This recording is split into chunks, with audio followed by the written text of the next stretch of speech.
Hey folks, Roland Martin here. Coming up next on Roland Martin Unfiltered, live from Jackson, Mississippi on this Tuesday, November 20th, 2018. We break down the Senate race in this state. Mike Espy running against Cindy Hyde-Smith. Got some breaking news in terms of major companies pulling their donations to Hyde-Smith because of her public hanging comments. And we'll also on the show hear from Shogal Lumumba, the mayor of Jackson, Mississippi. Also actress Aunjanue Ellis. Plus we'll also hear from Mike Espy. Today he was actually at a pastor's prayer rally right here in this room, and so we'll hear from them as well. Plus Congressman Jim Clyburn of South Carolina will join us talking about the race for leadership in the U.S. House.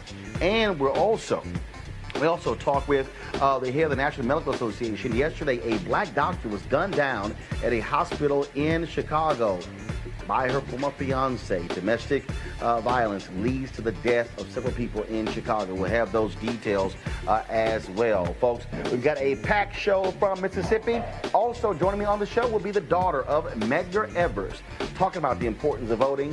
And I'll show you when I visited the home of Medgar Evers, where he was assassinated on June 12, 1963. It is time to bring the funk on Roland Martin Unfiltered. Let's go. He's got it. Whatever the biz, he's on it. Whatever it is, he's got the scoop, the fact, the find. And when it breaks, he's right on time and it's rolling. Best believe he's knowing. Putting it down from sports to news to politics. With entertainment just for kicks, he's rolling. It's on go, roll, y'all. It's Roland Martin, yeah. Rolling with Roland now. He's funky, he's fresh, he's real, the best, you know he's Roland Martin now.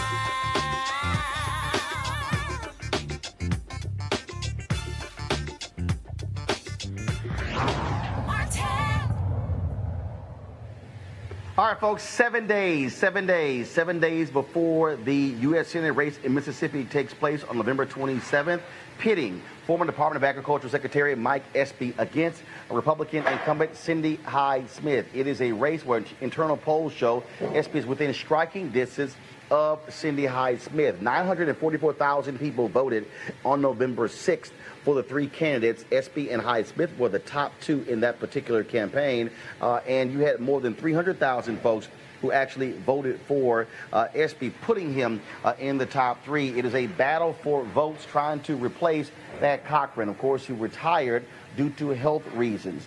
And so earlier today, pastors had a rally here in this ballroom where I'm at. We're going to show you some of that a little bit later. But here's some other details that's happening, news that came out today. This morning, Walmart announced that they wanted their money back. They had donated several $1,000s to Cindy Hyde-Smith's campaign.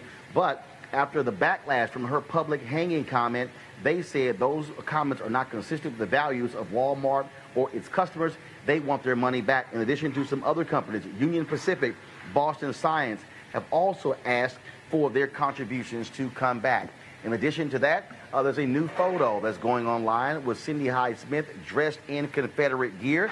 This was shot in 2014. It was posted on Facebook, and this is what she said, quote, "Mississippi history at its best." Well, the reality is, if you're black, it was not its best when it comes to the Confederate.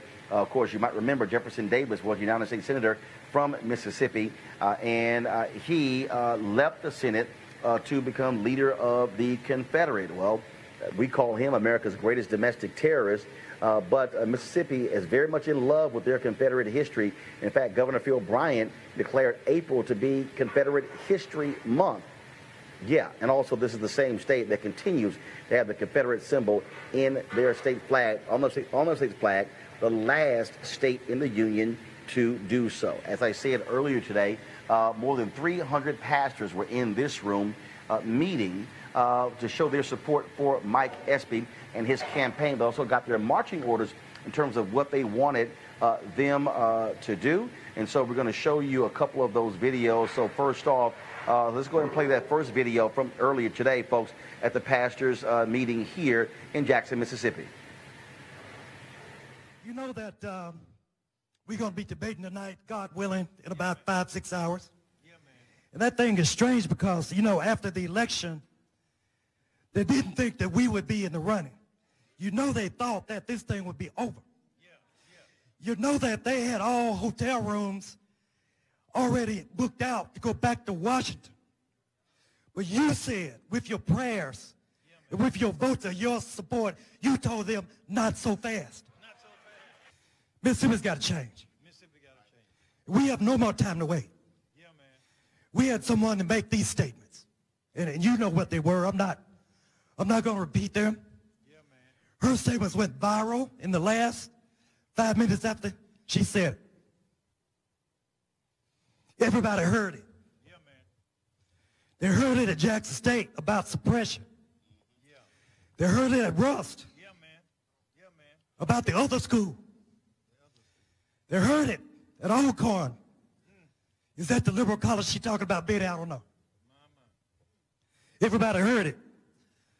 But also the corporations heard it. And the good folks of Mississippi of Goodwill heard it. And everybody knows that we don't want to go back. So tonight I'm going to be thinking about the veterans and the seniors and the students and those infirmed and those who just want to do it better and those who are not going back. And I'm going to think about somebody else. I'm going to be thinking about my mama. Now, she is gone to glory. But my mama, I remember her. She taught me and my twin sister how to read and a chalkboard in the kitchen because we couldn't go to a public school in Yazoo City. And you know why. I'll be thinking about my mama who went downtown Yazoo City to try on a dress. And on so I told her, Willie Jean, if you try it on, you got to buy it. Because those who coming behind you, they may not want to try on what you just tried on. And I remember when she went to the shoe shop, Roland, and she said, I want to try on these shoes. And I said, well, Willie Jean, if you got to try them on, you got to buy them. Because they may not fit you and nobody's coming behind you. So I'm going to be thinking about Willie Jean. I'm going to be thinking about your mamas and your daddies. I'm going to be thinking about my matriarch, Fannie Lou Hamer, who fought and bled and died in Ruleville, Mississippi. You know, when I decided to run back in March, I didn't know that whatchamacallit was running. I didn't know who was running. But I decided to pay a visit to Ruleville. And you know, she's buried in Ruleville, and she's got a big statue there. I'm talking about Fannie Lou. Yeah, man. And Roland, we had I was by myself. I didn't have drivers. I didn't have staff. Nobody but me. Yeah, man. And I went to her gravesite, and if you haven't been there lately, it's surrounded by a chain link fence. Yeah. And it was locked. I was surprised it was locked because it was a Saturday afternoon, but nobody was there. Yeah. And so I'm going to admit something to you tonight. I got a little screwdriver out of my car. And I picked the lock because I wanted to be with her alone. And that gate opened. And I closed it behind me, and I put some money in the collection box so they could fix the lock that I just broke.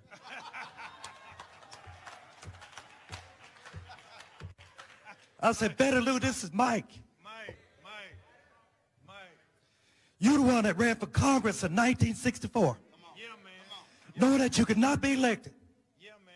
Yet you had to be the lodestar. You had to be the signal. You had to be the person that people like me would come behind. Yeah, man. My Lord. I said, I want to do it again. I want to try to do it again. I need your strength. I need your prayer. I need your spirit. This thing is not easy. Yeah, man. We got 82 counties. Yeah, man. I mean, the second district is hard enough. There's 82 counties, and some of them have not welcomed me. Yeah, man. Yeah. I felt, Roland, a little twinge, a flicker of a spirit in my soul. And Betty Lou said, go on and get it. Go ahead and get it. Go on and get it. Go ahead and get it. Now, folks, this rally was called by Pastor Jerry Young. He is the head of the National Baptist Convention USA. He also leads the church where Mike Espy has been a member for more than 30 years. Last week, he and I talked, and he said, Roland, if you're going to come to Mississippi, I would love for you to address these pastors. And so I did.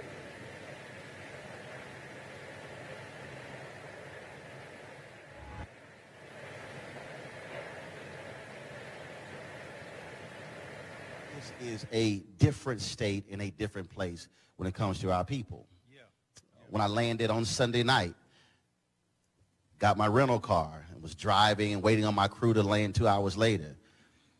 What I initially thought of is not what was I going to eat. I thought about when Harry Belafonte talked about him and Sidney Poitier coming to Mississippi and then them being chased from the airport. I think about so many of our ancestors before us in terms of the role that they played. If they were willing to do what was necessary, even though they knew they were not going to see the fruits of their labor.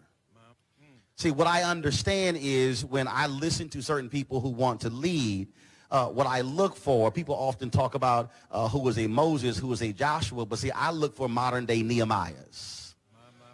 I look for people who have chosen to survey the land and see that the wall has crumbled, and then they come up with a plan of action to then say how to rebuild that wall, because, see, the wall protects the folks who are inside of the wall.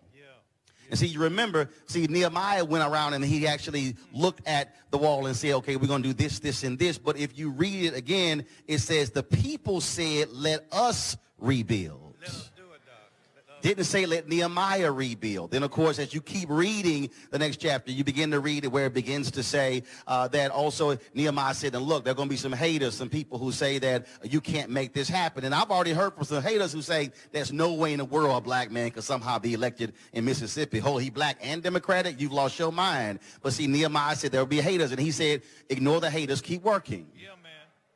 And then, of course, when the haters then saw the wall was being rebuilt, they then said, oh, no, we got to stop that from happening. And so they began to attack them. Nehemiah said two things: keep one hand on your weapon and the other hand still working. But the most important thing about when you read Nehemiah is not just the vision, not just what he said, that you got to keep building and there will be haters. The most important part is if you actually begin to read that carefully, it lays out the people who built this portion of the wall. See, which means that if you on one part of this state, you cannot be concerned about the other part of this state, because if you're ignoring the wall right in front of you, then you are losing sight. See, they could not rebuild the wall if the people right in front didn't build their portion of the wall. Right. And the person next to them build their portion of the wall. And the person next to them, they'll build their portion of the wall. The reality is no wall can be built if you don't do what's right in front of you. Which means that no one can win if you can't mobilize and organize just where you are. Which means that if you can't organize yourself, organize your family, organize your street, organize your block, organize your neighborhood, organize your city, then you will not be able to rebuild the wall. It requires those of us to have a vision, to follow modern-day Nehemiahs, and then to do our part to rebuild the wall just in front of us. See, if we don't, then we have nobody but to blame ourselves. If we don't, we can't say it's somebody across town because we didn't do your part. I dare say the only way we can actually be truly effective, the only way we can honor our ancestors, the only way we can actually make a change for the better if people of conscience, people of faith, people of African descent have the willingness and the guts to stand up and fight and look folk in the eye and say, you can say anything you want about public hangings, you can joke about voter suppression, or you can make all these other different comments, but you are not going to withstand the kind of pressure that we're going to bring to bear on you when it comes to our future, when it comes to what is happening, when it comes to what is needed, that we are going to fight and fight and fight, and like Frederick Douglass said, agitate, agitate, agitate, and then you also must follow what my frat brother Vertner Woodson Tandy, one of our 7 jewels, said to the Brothers of Alpha in 1937 when he said we need more brothers dealing with the issue of the Negro problem. He looked them in the eye and said, brothers, we will fight until hell freezes over, and then we will fight on the ice. Yeah, man. Yeah, man. All right, folks. Again, 7 days before folks go to the polls here in Mississippi, lots of attention. But the importance of voting for African Americans is not new to this particular state.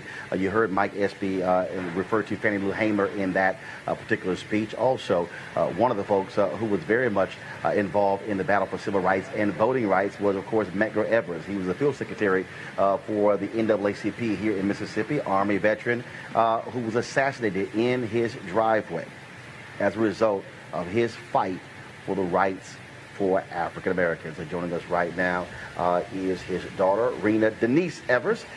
Did your whole Gutman name? Your mama would be happy for me to hear that. First of all, how is your mother, Merle Evers Williams? She says hello. She is doing much better. She's very happy to know that I get to see you face to face, and so I'll give you a hug afterwards from her. All right, I certainly appreciate that. And she said keep going with what you're doing. Absolutely, will do, will do. So let's talk about, again, that importance of voting. I tweeted a photo when I dropped by 2332 yesterday, and I said, your father gave his life. And someone said, no, Roland, his life was taken from him. I said, no. I said, you don't understand. I said, folks like your dad knew what they were facing. Yeah. And they knew what they were coming after. They knew the folks who they had a bullseye on their back because they dared to say the freedoms that he fought for in the United States Army for other folk, black folks deserve those same freedoms. Exactly.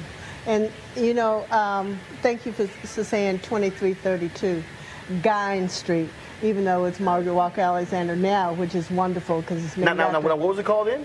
Guines. Guines. Spell it? G-U-Y-N-E-S. Ah, that was a street. That was the name of the street then. Right. Okay, got it. Right. Okay. But Margaret Walker Alexander lived up the street. Ah, so the street was renamed after her. Got it. Okay, yes, cool. All right. Which is wonderful to know now, but as a kid, you didn't know who all was up on the street and who was in the neighborhood, like Constance Motley.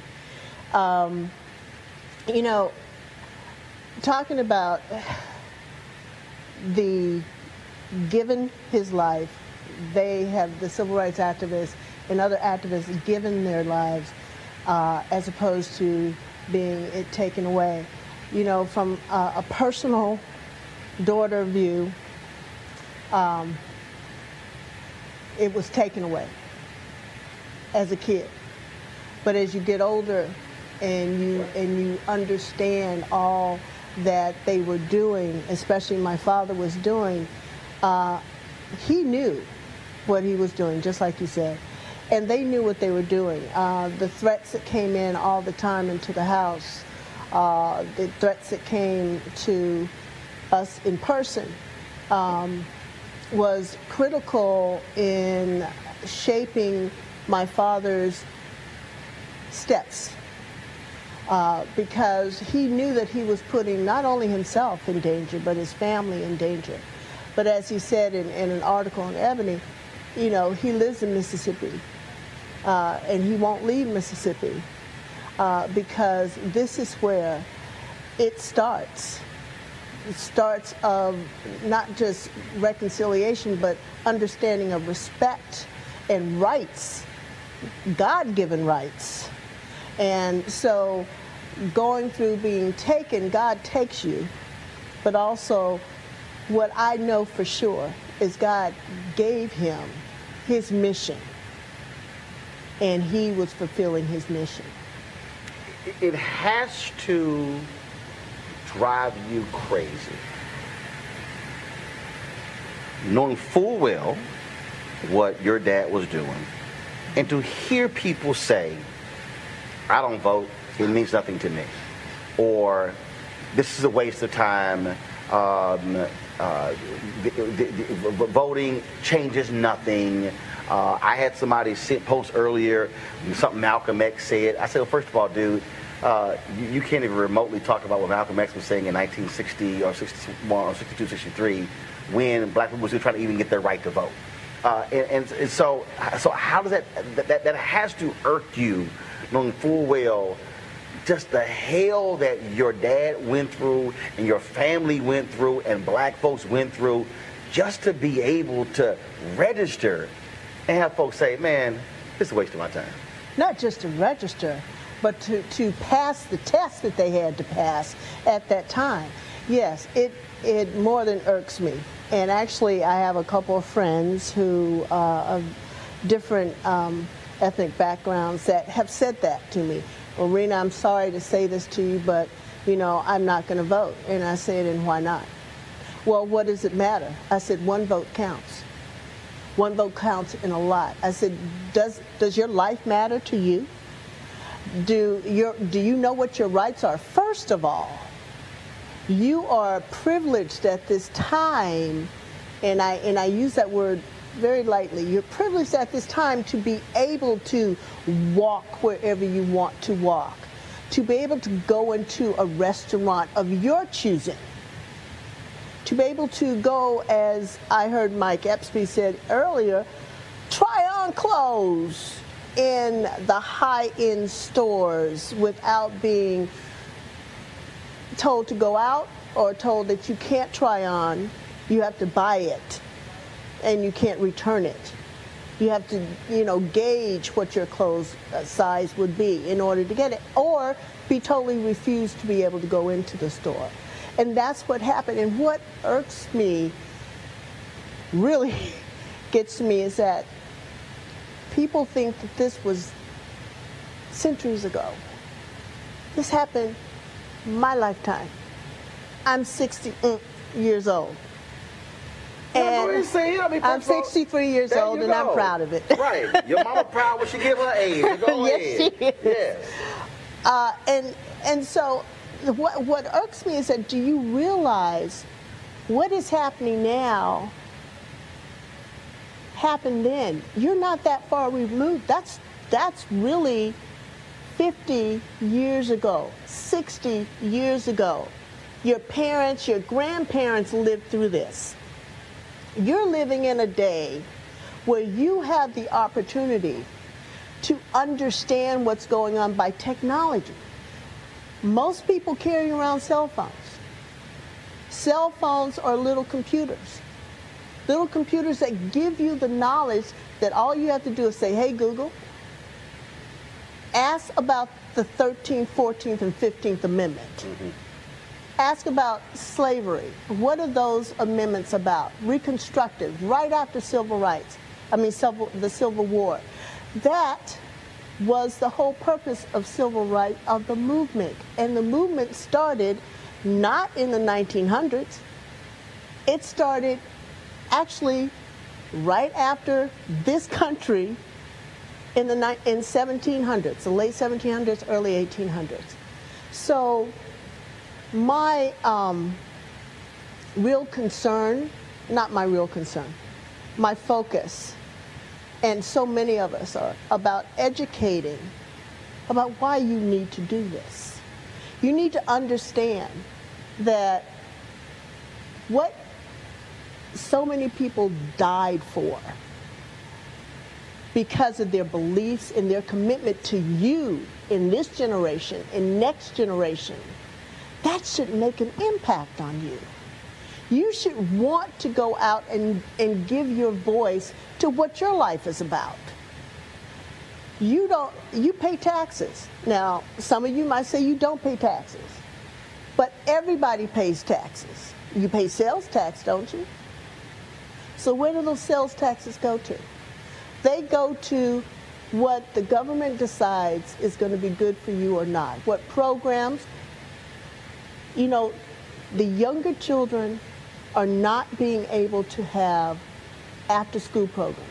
They're not going to be able to have programs that they consider electives. Mm-hmm. So those taxes are being utilized for what? And so I just, to go back to, does it irk me?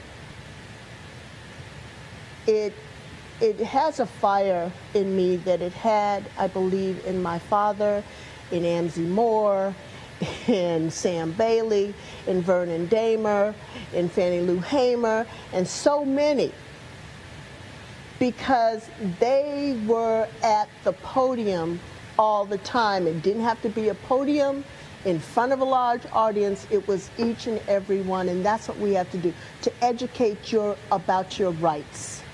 And look, earlier today, again, at the pastor's prayer rally, they announced about 944,000 folks had voted, and that they were seeing numbers voting in this race that were comparable or even higher than when Obama ran. So you got black folks in Mississippi who are energized, but clearly for Mike Espy to win, he's going to need a very, very high turnout of people in order to do so.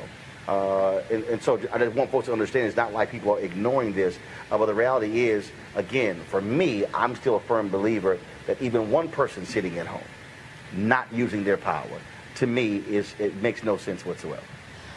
It doesn't even make sense, because in a year after a bill's been passed, whether it's about your health, whether it's about your housing, whether it's about school, your school debts, it's going to affect every single person. So sitting and waiting for a major election, such as a presidential election, does not help us at all in the everyday life that we're living. And so you need to be going out and voting when it comes to your local officials, when it comes to your state officials, and all the government officials. And so this race is critical. The race all this year in a lot of different states have been critical, because things are going backwards at a amazing rate that it feels like I'm back in a mass meeting with my dad, and he's talking about your rights and what you need to learn and what you need to do. So we have to get out, not only the vote, we have to get out the ones that are sitting, as you said, in the armchair going, okay, let me look at this election, let me see what it's doing. There's too many waiting to see, and you keep waiting and we won't have. All right, then. Okay. I just, if you mind, if I can just say one thing, and I go by my dad, his wisdom, and it amazes me when I go back and read some of his speeches. What's so prevalent now? And I'm like, here we go again, but it's so prevalent. And so I just would like to just read this one thought. Yeah. And I have this on my website. But although great strides in the field of human relations have been made, we cannot give up now. But rather, it is necessary from this day forward that we take increased devotion, lest those precious rights we have gained be taken away. Let it not be said of us when history records these momentous times that we slept while our rights were taken by those who would keep us in slavery, by those who say that we are doing all right. And that speaks volumes now, and that was done in April 20th, 1961. So that's valid now. So those of you who are out there hearing this, don't sleep away your rights. Go out and vote. Take at least 30 people with you, or make sure that they go out and vote so our rights will be in a solid foundation in this nation. Reena Evers, always good to see you. Love you. I appreciate it. Okay. Thanks so much. Thank you, Steve. All right, then, folks. Speaking of the issue of voting, that's what House Democrats are going to be doing very soon for their leadership. Of course, Nancy Pelosi, she wants to return as Speaker of the House. Steny Hoyer of Maryland, he wants to be the House Majority Leader. And my next guest is running again to be Majority Whip. Joining us right now from South Carolina is Jim Clyburn. Congressman Clyburn, how you doing? I'm doing good, Roland. How are you? But good to hear from you. Doing great. Well, first of all, certainly I do want to get your thoughts before we talk about the House leadership vote. I do want to get your thoughts about Mike Espy running here in Mississippi. You, of course, civil rights leader in South Carolina. You remember Medgar Evers very well, the fight that black folks had to vote in Mississippi, and just your initial thoughts about his campaign. I do remember all of that very well, and it's kind of interesting to hear the previous guest talk about 1961, the year I graduated from South Carolina State. Also, the year I went to jail for my final time.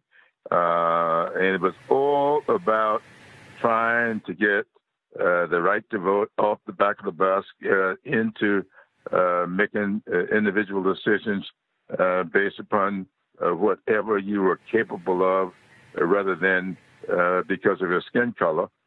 And to see what is happening now, new Supreme Court decisions gutting the Voting Rights Act, new judges being appointed, judges who make it very clear in their writings and their speeches that they will turn the clock back if given the opportunity.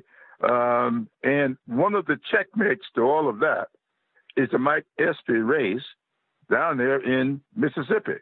If Mike Espy were to win this election, I think a week from today, he would be standing in the gap of whether or not these right-wing judges will continue to be appointed to the United States Supreme Court.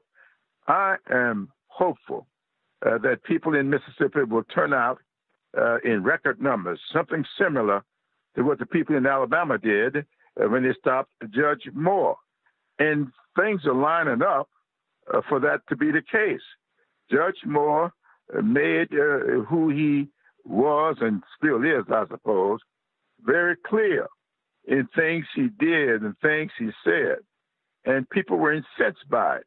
And a lot of people who would have ordinarily voted for him were insulted by it. And the ingredients were there for us to win that victory. What we just heard, this senator have to say about making a joke about a public hanging. And I understand rather than apologize, she doubled down. And other things have come out that she has said. And I venture to say it was a bullhorn rather than a dog whistle. That is, you can't have a louder bullhorn than that, than to talk about a public hanging and try and never apologize for it. She was sending a signal to various people there in Mississippi, and one of them responded almost immediately, writing her a check for $2,700, which is all the law will allow him to make. I'm told within a couple of days of that statement, that check came from one of the most right-wing people in Mississippi, and I think that's why she said it, in order to the gender reaction from that element. So I'm calling upon the people of Mississippi to really get out to the polls in record numbers. Now that Walmart has now stepped up and demand their money back for the contributions they made to her, I just believe that there are enough people being insulted by this for us to be incented to the extent that we'll get out and vote. Congressman, I got to ask you this question here. Politico is now reporting that your fellow Congressional Black Caucus member, Marcia Fudge of Ohio, who was considering running against Nancy Pelosi to be the Speaker of the House. She has decided not to, that she is going to endorse the Speaker. She said that she is being promised by Pelosi to work to protect voting rights and assure her that, quote, the most loyal voting bloc in the Democratic Party, black women, will have a seat at the decision-making table. Just your thoughts on, so this clearly, so although you have individuals out there who are trying to keep Nancy Pelosi from getting those 218 votes, no one individual has stepped up. Just your thoughts on Marcia Fudge throwing her support behind Congresswoman Nancy Pelosi. Marcia Fudge is probably one of the most articulate, thoughtful people that I ever sat down with. And I sit down with her often. I've been on the phone with Marcia quite a bit over the last several days. She told me on I think it was yesterday or the day before, that she had been given great thought to how she should move forward, and that she thought that she was going to move away from any thought of running herself, that she really believed that Nancy Pelosi would keep the agenda that she feels is important out in the forefront of our caucus, because she is very, very interested in voting rights. I've seen Marcia Fudge just get very emotional when she talks about how the 1965 Voting Rights Act was gutted. When she talks about diversity, Marcia was very, very engaged in Stacey Abrams' campaign down there in Georgia. And she called me when she saw that statistic that indicated that 76% of white women in Georgia voted against Stacey Abrams. She was really upset about that. She said that, you remember down in Alabama, 98% of black women voted for Doug Jones. And then on the other side of the coin, around 56 or 58% of white women voted for Judge Moore. Marcia was upset about that. I mean, really very emotional about it. And she really wants to see our caucus move forward forthrightly on diversity issues, on restoring the Voting Rights Act, on doing what is necessary for those people who have been so loyal to the party. I saw a study released on yesterday, someone sent it to me last night, that indicated this whole blue wave was really jump-started by the black vote. Yet you don't see a whole lot of credit being given to that. A lot of people don't realize there will be 9 additional African Americans serving in the Congress this time, come January, if all goes well.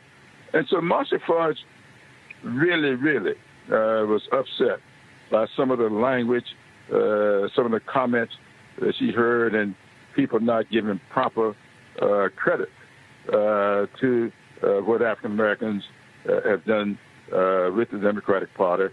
And that's what had her really, really concerned. But she told me on yesterday that after giving it great thought over the weekend and discussing it with her family, that she was not going to move forward in the challenge to Nancy Pelosi, but that she had some discussions with Nancy. I think it's been publicized. They met before we left Washington on Friday. And then after mulling over that, she has decided that she's going to vote for Nancy, going to support Nancy, and I think she says going to support the ticket of Pelosi, Hoyer, and Clyburn. Well, we certainly will see what takes place there. Again, we know that you're running to be the majority whip, Congressman Clyburn. Glad to have you. Can't wait to have you back in studio. to spend some time with us. Of course, we are down here in Jackson, Mississippi, covering all the angles. And I hear you, but I tell you what, there's at least one show that gives black folks credit for what took place on November 6th, and that's Roland Martin Unfiltered, which is why we're here, because there are no black news shows on black cable news networks. There are no other shows that's blacker than we are, and that's why we're here, to be sure to tell our story so nobody else is controlling the narrative. Well, thank you so much for doing that. You've always been upfront with that. You've never been ashamed or in any way abashed to really tell it like it is, and I really appreciate you for that. And thank you so much for doing that. And I hope that your listeners down there will respond in a way that will make us all of us, proud to be Americans. I've been saying throughout this campaign that overarching everything this year, we can talk about health care, affordable housing, student loan debt. These are big things. But overarching all of this, I think, is America's goodness, the basic goodness that we always had, even when it was a lot of inequality. There's been a basic goodness about people. The guy in the White House today is sowing seeds of discontent, discord, and it's going to be disastrous if we don't check him. And the best way to check him is to send an African American from Mississippi to the United States Senate. That would send a signal like none other to date. Congressman Jim Clyburn, we appreciate it, sir. Thank you so very much. Thank you so much for having me. Yes, sir. Thank you very much. I want to go to my panel right now. Spencer Overton, he's the president of the Joint Center for Political and Economic Studies. Malik Abdul, Republican communications consultant, and he also, of course, is a native of Mississippi. I want to start with you, Malik. We'll go to the news of all these companies, Walmart, these other companies pulling their money, Boston Scientific, pulling their money from Senator Cindy Hyde-Smith because of that public hanging comment. That comment has gotten lots and lots and lots of attention here in Mississippi, Malik. Yeah, you're absolutely right. Most of my family, as I said, are Democrats. Actually, all of my family are Democrats, and so they are hot about the comments that Cindy made. I said on the show here that I didn't agree with her comments, and I thought that she should have came out with a much more forceful, an apology first, and a much more forceful one at that. Whether or not it really affects the outcome of the race, I really don't know if we're going. I don't know if that's actually going to happen. But the fact that Walmart and some of the other companies pulled, are asking for money back or something, it doesn't surprise me. It doesn't surprise me at all. Spencer, you are the author of the book Stealing Democracy, New Politics of Voter Suppression. And the bottom is this here. We know that voters, whether you are white, whether you're black, whether you're Latino, people respond to things in a much different way. And the reality is, in the sense that I've gotten being on the ground since Sunday, is that black folks have been very energized and very focused as a result of that public hanging comment. You have others who say, look, she knew exactly what she was saying. Of course, her also joking about voter suppression. Her campaign saying that was edited out of context, yet the student who they used, her campaign posted a photo of that student to try to say, oh, I was talking to a couple of black students. That student said, don't you dare use me for your campaign purposes. And so, again, yes, the polling shows that Hyde-Smith is in the lead, but the reality is a strong black turnout could make Tuesday night very, very interesting. That's right, Roland. And just to lay this out, this is the blackest state in the country, right? Over 38% of residents in Mississippi are black, and they're woefully underrepresented in terms of the congressional delegation. Only one of the 4 members of the House are black. Benny Thompson, a great member, but only one of 4. And then in the U.S. Senate, there's been no black representation. So folks are certainly overdue, and it's all about turnout. So in terms of if you've got friends, if you've got family in Mississippi, you need to get on the phone and call them and tell them to get out and vote. Let's shift to, of course, the news of Congresswoman Marcia Fudge choosing not to run for Speaker of the House. Bottom line is, Spencer, is everybody scared of Nancy Pelosi? Right, that's right. Now, you'll remember that the situation we're in is that Nancy Pelosi has a lot of votes, but she doesn't have enough Democratic votes to get across the line in January, because there are a lot of Democratic members who, when they were running, they said, we're not going to support Nancy Pelosi. So we'll see how this works out. Another important thing we didn't talk much about when you had him on is Clyburn. You know, he'll be number 3 in the House. You know, just a sage, incredibly smart. He'll be the highest ranking black person in the United States government if he becomes a Democratic whip. Malik, again, look, competition is important, and the fact that you have these folks who don't want to vote for Nancy Pelosi, they've got nobody to vote for because no one has publicly said they're going to run against Nancy Pelosi. You know, I was listening to Clyburn and some of the other discussions that they've been having about this this race, and for me, I look at it and I say to myself, you know, this is exactly one of the reasons that I left the Democratic Party. Because as you see, Marcia Fudge has no support.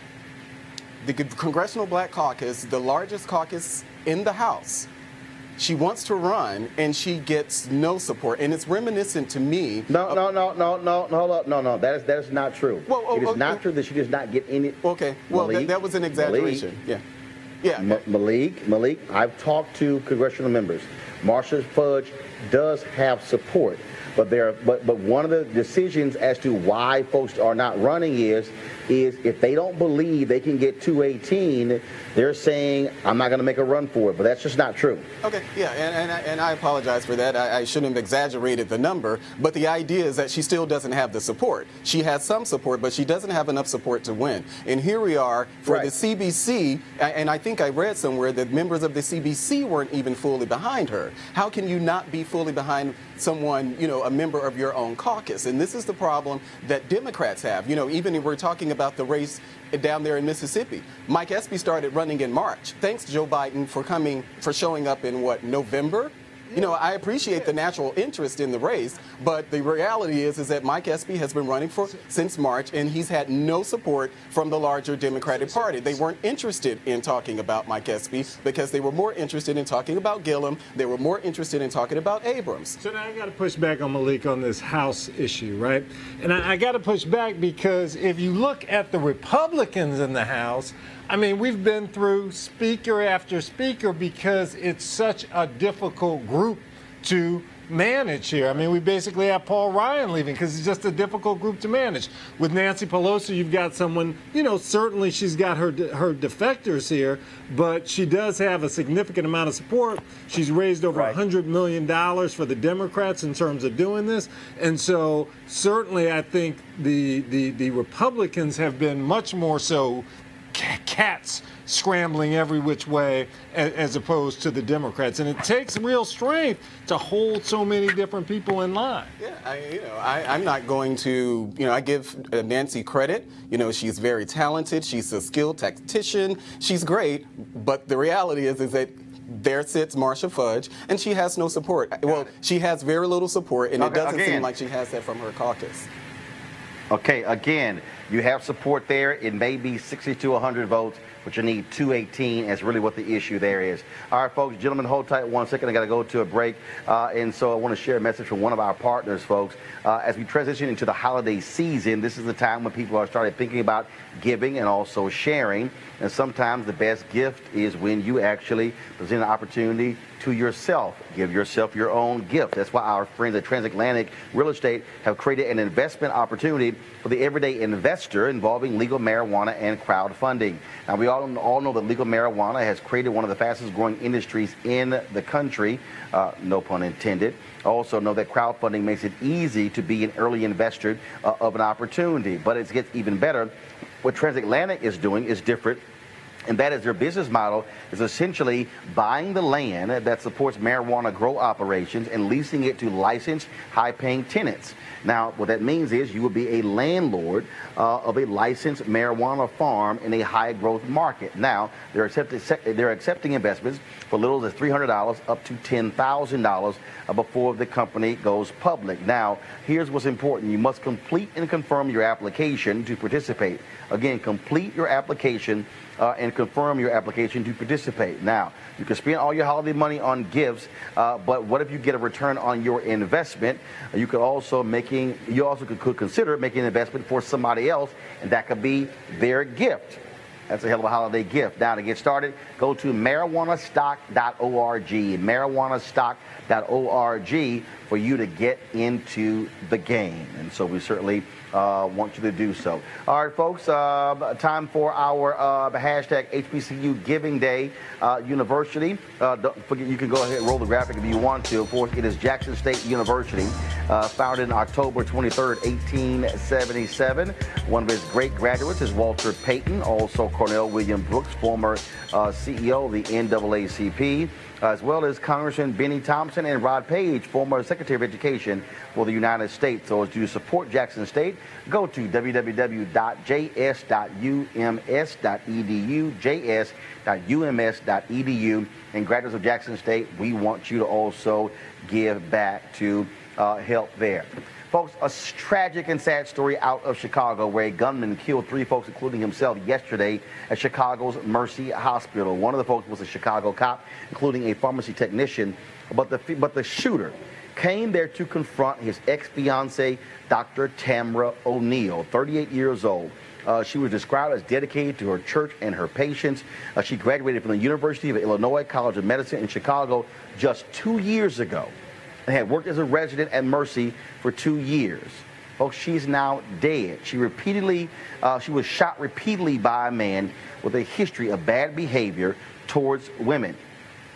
He also had a restraining order against him from his ex-wife. Now, he bought his gun legally and had a concealed carry permit, even though he had that level of history with domestic violence. Joining us right now is the president of the National Medical Association, the largest group of black doctors, Dr. Neva Lubin Johnson. She is there in Chicago, and in fact, she has been on the staff at Mercy Hospital for 30 years. Dr. Johnson, first of all, just such a sad story. And again, here you have this black woman becomes an emergency room physician. She's out there doing her best, and she loses her life because some guy has this constant issue with domestic violence. Good evening, Roland, and thank you so much for having me this evening. It's truly a tragedy. I did not know her, but I wish I had. From what I've heard about her today, she is someone that I hope we all aspire to be. She was a leader in her church, director of her church choir, and also had a program where she donated school supplies to disadvantaged primary grade children, Dr. Tamara O'Neal. And so, my condolences to her and her family. My heart aches for all the families of those killed yesterday, but also to the patients, the staff, and my colleagues at Mercy Hospital. You are calling on Governor-elect J.B. Pritzker to enact stricter gun control laws. Now, we know, of course, Chicago, they had their gun law that was challenged. And I'm just trying to understand, how can this guy have this history when it comes to abusive behavior with women, yet was still able to buy a gun legally and get a concealed gun permit? And I think that's one of the things that needs to be done. One of the things that needs to be done for sensible gun reform. I mean, somebody who had a restraining order taken out on them should not be given the honor and the privilege of being a gun owner. And I think that's one of the things that can be done. And I'm saying the legislature needs to pass some legislation that he can sign, so we'll have some sensible gun reform. Not only did he have this restraining order, but he also was cited, although not charged, for sending unending texts to an ex-girlfriend. And also, he was put out of the fire academy for aggressive behavior towards women. Well, it is certainly an absolutely sad story. 3 people are dead. The gunman took his own life as well, and it is sickening to actually think about. And we certainly, our prayers certainly go to Dr. O'Neill's family as well as the other folks who lost their lives as well. Dr. Johnson, will keep us abreast of what happens with the governor-elect there. Anything we can do to help, please let us know. I will definitely do that, and thank you again so much for having me. I really appreciate this opportunity. God bless, and happy Thanksgiving to you and all your viewers. Appreciate it. Malik, I want to start with you. Again, I know people out there, they love talking about the Second Amendment, how important it is. But when you have individuals out there who are abusive to women, who are dangerous to society, for this guy to somehow get a gun legally and to get a concealed gun permit, to me, is absolutely crazy. Yeah, as someone who's, very pro Second Amendment, I grew up, in Jackson. My grandfather would drive around with his shotgun in the back of his truck because he was allowed to do it. So I'm definitely pro Second Amendment. But in this case, and what we're talking about in Chicago, the system failed. The system failed her. The system failed this, Chicago. I don't know. I know that Chicago is a very, as far as their gun restrictions, I do know that they were very restrictive with their guns, but this seems like we need to have a larger discussion, and we have these sort of things all the time. Each time something happens, we say to ourselves, okay, well, what are we going to do? But in this case, I mean, the guy bought the guns legally. And there has to be some sort of check before he's able to do that, some sort of mechanism. Even I'm saying this as a conservative, there needs to be a mechanism to prevent these type of things, because I would like to see what the NRA's statement on something like this is, because this is indefensible. Something failed, and it wasn't having, and the answer is not another person having a gun. Something failed to the fact that, to the idea that he even had the gun. So, I think that, they need to look into that. And whatever they can do, we don't need to have Americans around this country dying for something like this. And Roland, the data shows that domestic violence is an indication of people who are likely and prone to commit gun violence. So certainly the Illinois law needs to be changed. One problem, though, in Illinois, and this is the reason that I think we differ on this. One reason we need federal regulation is because a lot of the deaths that happen in Chicago are a result of guns that are brought from Indiana, where there are fewer restrictions on guns. Yeah, that's true. That's true. Yep, and that really is the problem there, those collar counties that are around Chicago. So it's really a sad story. Folks, I am broadcasting live from the ballroom here at the Marriott in Jackson, Mississippi, where earlier today there was a prayer rally for Mike Espy, who is running for the United States Senate. He's going to be debating Senator Cindy Hyde-Smith tonight in about an hour, and so we'll be sharing that on our streaming channels as well. But before that rally, I had a chance to sit down with the mayor of Jackson, Mississippi, Chokwe Lumumba, of course, who succeeded his father, who was elected in 2014. Shortly thereafter, died of a heart attack. And he is considered the most radical mayor in the country. And he said he has a strong vision for this city. And so here's some of our conversation. The first thing I want to start off with, we do have some breaking news. Walmart has announced that they want their donation back from Cindy Hyde-Smith as a result of the public outrage over her public hanging comments. Just your thought about them making that call today. Well, I would commend them for that step. That's one step further than she has made for herself. After being made aware of the repulsive and offensive nature of her comments, which is more concerning than even the comments themselves, is her failure to acknowledge the insensitivity of them. And so to simply cast it away as an over-exaggerated phrase isn't sufficient. If I told you that I was going to meet you on the moon, then that's an exaggerated phrase. But in a state that has the biggest and the history of having the most lynchings in this country, in a state where we still have present-day circumstances where lynchings are a matter of concern, to have the song of Nina Simone, Strange Fruit Hanging from Mississippi Trees, all of those things do not make an exaggeration in this space. And when you, of course, She then said, well, that was a statement about, holding someone in personal regard. And I'm going, I don't quite recall hearing that statement anywhere. I've heard lots of different statements, not that one, by saying that if that person invited me to a public hanging, I'll be happy to be on the front row. Yeah, that isn't anything that we use in my family or any circles that I am engaged in. And so it is an offensive, repulsive statement, and her failure to acknowledge that simply shows the type of mentality she would be returning to Washington with. One of the things that has been quite interesting as I have talked to people, and I've seen this on social media as well, it's amazing to hear black folks say, Mike Espy has no shot whatsoever.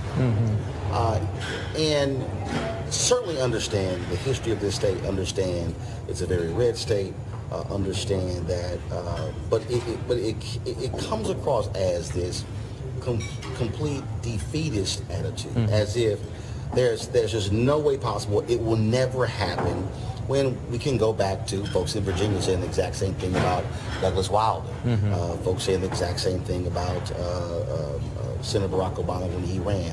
There are people who run for mayor of certain cities, the exact same thing has happened. Can you speak to that in terms of trying to get black folks in this state to realize that if you look at the hardcore numbers and then black folks vote their power, it could actually happen? Absolutely. I would actually suggest that as we see elections in Florida, we see the Stacey Abrams election in Georgia, and very proud of the efforts that both of those individuals gave. I would argue that a black candidate winning a statewide office in Mississippi, by its demographics alone, that Mississippi is a space where they could be even more viable. And so it requires that we speak to people's issues, that we speak to their concerns, and I believe that this is a very important election, and I believe that Mike can win it. If people get out, if people understand and vote their interest as opposed to just party lines. I would challenge someone in Mississippi as we're, seeing Cindy Hyde-Smith and a Republican Party beating the drum about a border wall. I'd ask someone in Mississippi, when was the last time that immigration was your problem? You've been the poorest state as long as I can remember, and no immigrant has taken your job. If it was your job, they couldn't take it in the first place. And so when we're talking about a candidate in Mike Espy who talks about health disparities, a very real circumstance in Mississippi, that's speaking to your interests. When you see a candidate who has experience in agriculture, being the former Secretary of Agriculture, and can talk about incentives for poor farmers and people who are trying to make the very best out of that type of economy, that speaks to your interests, and I hope that people vote their interests as opposed to just party lines. All right. Mayor Lumumba, we certainly appreciate you sitting down with us and having this conversation. Glad to be back in your city, and certainly look forward to coming back next time. Happy to have you here, brother. All right, then. All right, then. And first of all, folks, we're going to go a little bit over our time today. I want to thank Spencer and Malik for being on our panel today. I know we had quite a packed show, and so I thank both of you for being on the show. Again, folks, don't forget, I told you to be sure to get Spencer's book on voter suppression. You can get that on bookstore, Amazon, however you want to order it. And so, Spencer, Malik, thanks a bunch. Thanks, and happy Thanksgiving. And get you some Big Johns Likewise, while you're down there, Roland. All right, I'll try to do so.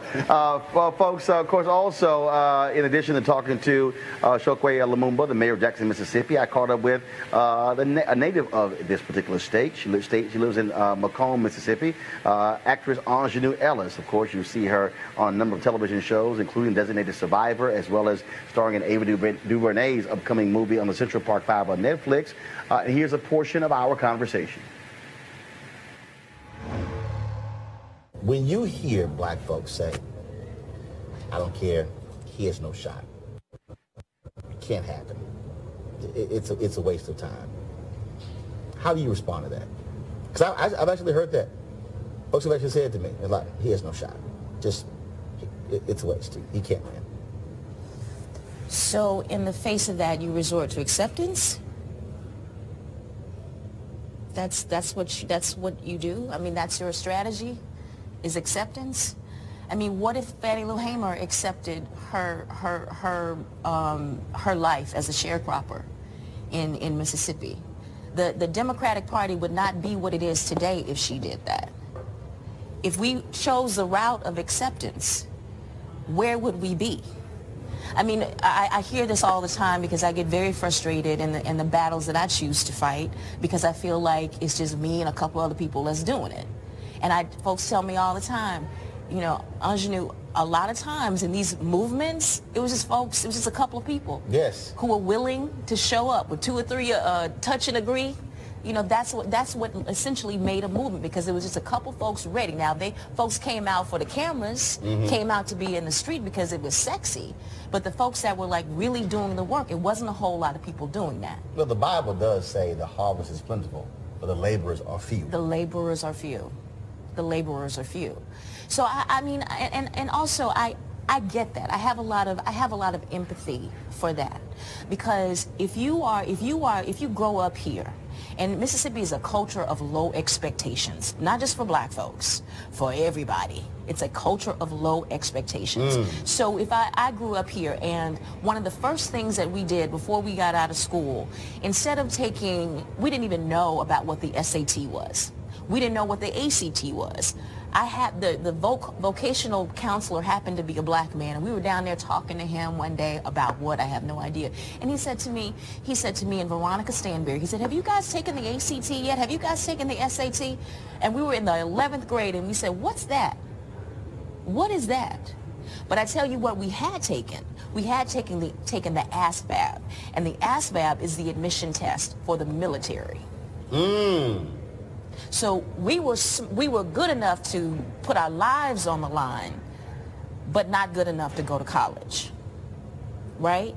So a man intervened in that to show us that we had another path. If I had stayed on this path of what was Mississippi intended for me, I would not be sitting here talking to you right now. There's no way in the world. But I had to have these interventions that came in all these different sort of directions, because this is a culture of low expectations. And all those things, these symbols, these signs, these instructions that are here, that are everywhere. Everywhere you see a Cindy Hyde-Smith sign, you see a Confederate flag. And I'm very clear that Confederate flag, it is the Confederate flag, but it is the flag of the Ku Klux Klan. Because the Confederacy ended essentially in 1865 at the end of the Civil War. What took over? And that flag was furled, and it was stored. Yes. And it disappeared for 2 generations. For folks who don't understand the history, the Democratic Party under Truman decided to have a strong position on civil rights. That was a meeting. That was a conference where that flag returned, and it was held in this state. Yes. The Southern Manifesto was written, and that meeting was held in this state in 1948, where that flag reappeared. It had been gone for 2 generations. And so when I hear all these people who talk about, well, no, there's no association with the Confederate flag and race, no. Yeah. It was a direct appeal. Southern Manifesto, the Democratic Party on the issue of civil rights, and then of course Brown versus Board of Education, then of course all of these schools being named after Confederate leaders. That stuff happened after Brown versus Board of Education. It was all deliberate. Yeah, it was absolutely deliberate, and that contributes to a culture. And that culture contributes to how people see themselves. And that how people see themselves is when they surrender and when they accept that that guy has no chance because, you know, he's running against a white woman. All right, folks, if you want to see the full interviews with Lumumba as well as with Aunjanue Ellis, please go to my YouTube channel, youtube.com/Roland S. Martin. youtube.com/Roland S. Martin. You can also subscribe to our channel and be sure to turn on your live notifications so every time that we go live, you will get notified. All right, folks, the final piece today from Mississippi. We, of course, I was talking to earlier with Reena Evers. Of course, she was there when her dad was gunned down June 12th, 1963, in the family driveway. And I actually went by the home to see it for the first time, and I want to share this with you. Hey, folks, we're at 2332 Margaret Walker Alexander Drive here in Jackson, Mississippi. And behind me is the home that was of Merle Evers and Medgar Evers. Now, of course, he was the NAACP's field secretary and Army veteran, of course, who was working to get voting rights and other civil rights on behalf of African Americans. And so, as you see here, this is a part of the Mississippi Freedom Trail. And so you see the sign here that exists that lays out in terms of the home here. And, of course, he was assassinated June 12, 1963. And this was placed during the 50th anniversary of the Freedom Rides, which took place in 2011. Now, if you come onto this side over here of the sign, what you will see is an explanation that this was a 3-bedroom home, and it was the first middle-class subdivision built by black developers here in Jackson. So there's lots of information here about, of course, this neighborhood, the home, but also Medgar Evers and who he was. And, of course, he major leader. I mean, he was a huge leader here in Mississippi who gave his life on behalf of civil rights. And so what took place, folks, we're going to walk this way. And so what took place on the night President John F. Kennedy was giving a speech about the importance of a civil rights bill, what happened was Medgar Evers was coming home. His family was inside watching the speech. And then, of course, across the street, take a shot there. Take a shot across the street. Across the street, hiding behind the cross, but in those wooded area there, was a white supremacist, Byron Della Beckwith. And so when Medgar Evers came home, he pulled into the driveway here. And then his car pulled in, and he went to the back of his car to get some items out of his car, some T-shirts and signs. And that's when the shots rang out that killed Medgar Evers. Of course, he was hit. Then, he crawled his way up this driveway right here to the steps where his wife and his children came out. And, of course, it was horrible for them to actually see their husband and father shot and killed. And what you see here, of course, you see here, this, of course, is a National Historic Landmark. And so you see the sign right here that says that the bullet passed through Medgar's body and crashed through the lower left pane of the living room window. So the bullet went through his body and hit the window. And, of course, and it has all the details here. These photos were taken by the Jackson Police Department shortly after his murder. And you see an aerial shot as well where it took place. And so, and it says here that the aerial view shows the Evers home at the very top of the photograph. It depicts where assassin Byron Della Beckwith's car was seen earlier by witnesses at Joe's Drive-In.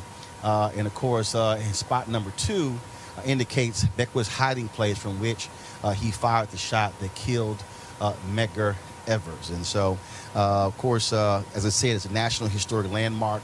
And you see some of the other photos that are up here as well that marks. And so the image over here, this was the car that Medgar Evers was driving, the white car. And then, of course, he was shot.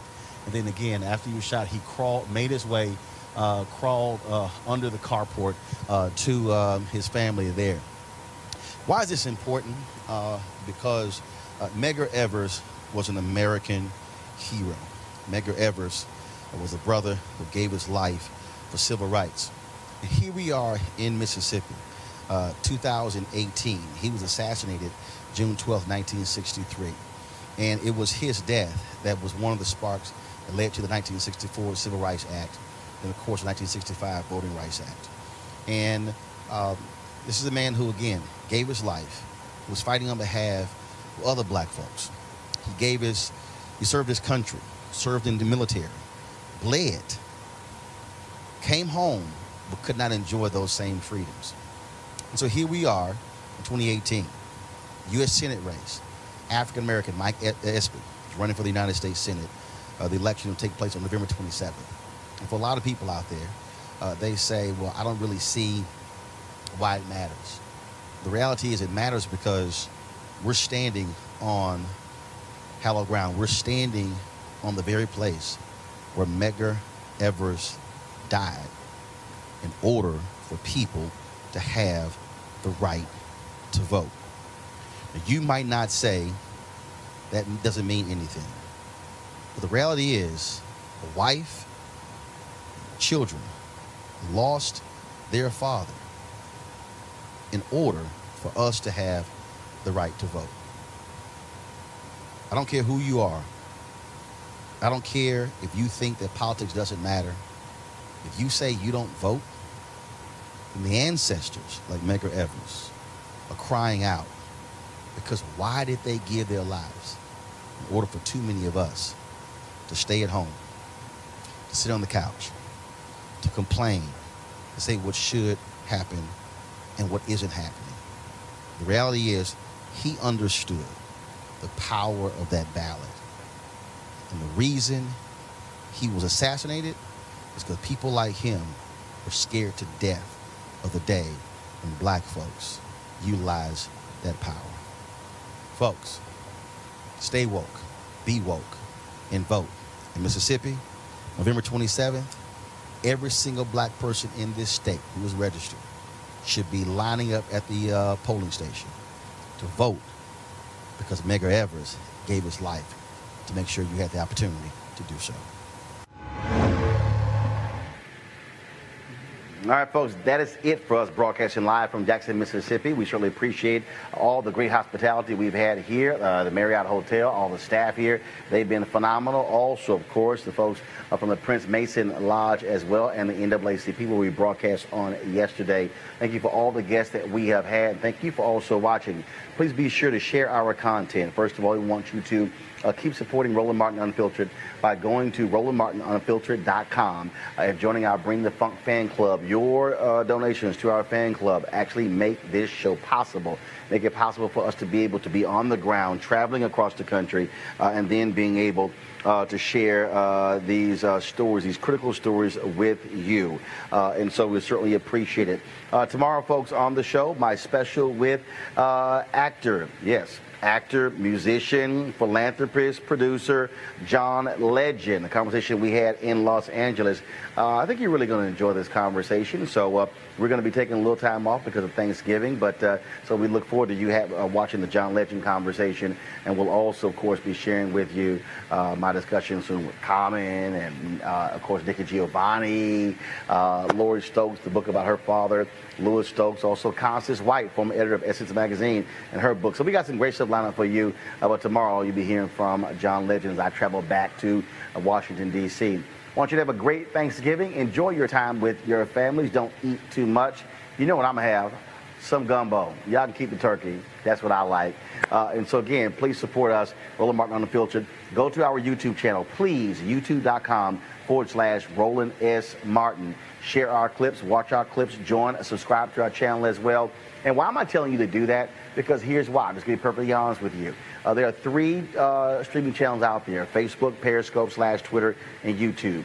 We actually generate more money from YouTube than the other platforms. And so those resources that we get also fund this show and make it possible for us to be completely independent, for us to be not corporately owned, and for us to be unapologetically black. And that's why we do what we do. And so we certainly appreciate all of you. Thank Henry Peterson, Anthony Hampton. Also want to thank Allison Joyner, of course, for all working with us on the ground here in Jackson, Mississippi. Thank you so very much, folks. Y'all have a great time. I got to go. Holla!